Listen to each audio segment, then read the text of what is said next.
नमस्कार, आपण बघत आहात CTV न्यूज. नजर प्रत्येक बातमीवर. हिंदी आणि मराठी भाषेत बातम्या प्रसारित करणारे जिल्ह्यातील एकमेव channel. Sponsored by Sukhkarta associates. आणि आता पाहूयात गेल्या 24 तासातील बातम्या पटापट. जनसेवा करता करता राज्याच्या राजकारणात मंत्री म्हणून ठसा उमटवणाऱ्या आमदार सुधीर मुनगंटीवार यांना अजूनही मंत्रीपद गेल्याचे शल्य बोचत आहे. फ्लाइंग क्लबच्या कार्यक्रमात खासदार रोढी यांच्या समोर आपले मत मांडताना त्यांनी हसत हसत मंत्रीपद गेल्याचे शल्य बोलून दाखवले.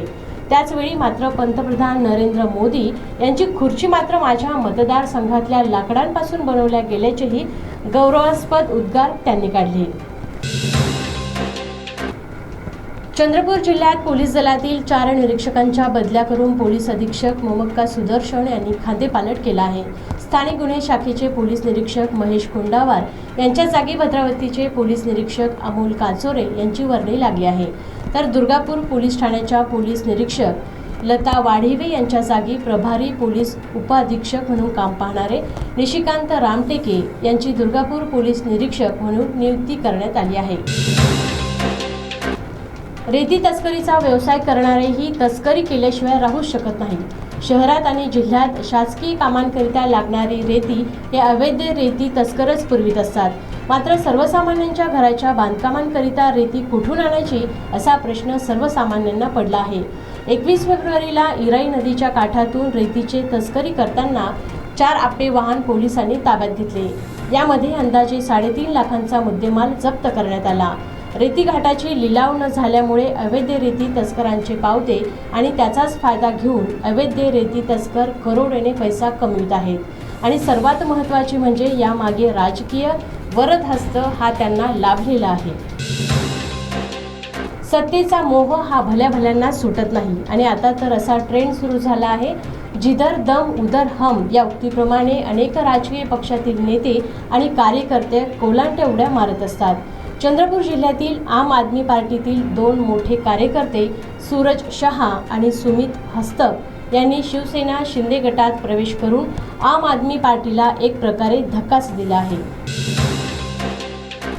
मध्य प्रदेशातील शिवनीजवळ जंगलात 3 वर्ष वयाच्या वाघाच्या बछड्याचे क्षव आढळणे आणि विशेष म्हणजे या क्षवाचे मांस 3 वर्षाचा दुसरा बछडा खात असताना वन विभागाच्या कर्मचाऱ्याच्या दृष्टीस पडला. वन विभागाचे कर्मचारी घटनास्थळी पोहोचताच तो बछडा तिथून निघून गेला. वन विभागाने रात्रीपर्यंत त्या बछड्याच्या आईची वाट बघितली, परंतु ती काही आली नाही. आणि वन विभागाच्या निरीक्षणातून हे सिद्ध होतं की जर वाघिणीचे पिल्लू स्वस्थ नसेल तर वाघीण त्याला त्याच अवस्थेत टाकून जात असते. शहरातील साधनकरवाडी 3 फेब्रुवारीला घरफोड्यांनी घरफोडी करीत 15 लाखांचा ऐवज लंपास केला होता. या प्रकरणाचा छडा स्थानिक गुन्हे शाखेने लावला असून या प्रकरणात 3 आरोपींना अटक करण्यात आली आहे. यातील 2 आरोपी वर्धा जिल्ह्यातील असून 1 आरोपी वरोरा येथील आहे. वाघाच्या शिकारीचे शिल्लेदार असणारी बहेलिया टोळी यांचे जाळे केवळ भारतातच नाही तर विदेशातही पसरले आहे. चंद्रपूर जिल्ह्यात वाघांची संख्या अधिक आहे, तसेच मध्य प्रदेश येथे सुद्धा वाघांची संख्या जास्त आहे. बहेलिया टोळीने अनेक वाघांची शिकार केली असून वाघांच्या अवयवांची तस्करी करण्यात ही टोळी माहीर आहे. या टोळींचा सूत्रधार हाती लागताच त्यांच्याकडून नित्यनेमाने वेगवेगळी माहिती समोर येत आहे. याच दरम्यान मिझोरम येथून एका आरोपीला अटक करण्यात आली आहे. देशात आणि राज्यात सत्ता हस्तगत करताना जीवापाड मेहनत करणाऱ्या सरकारने विद्यार्थ्यांना वाऱ्यावर सोडले की काय अशी परिस्थिती चंद्रपूर जिल्ह्यात निर्माण झाली आहे.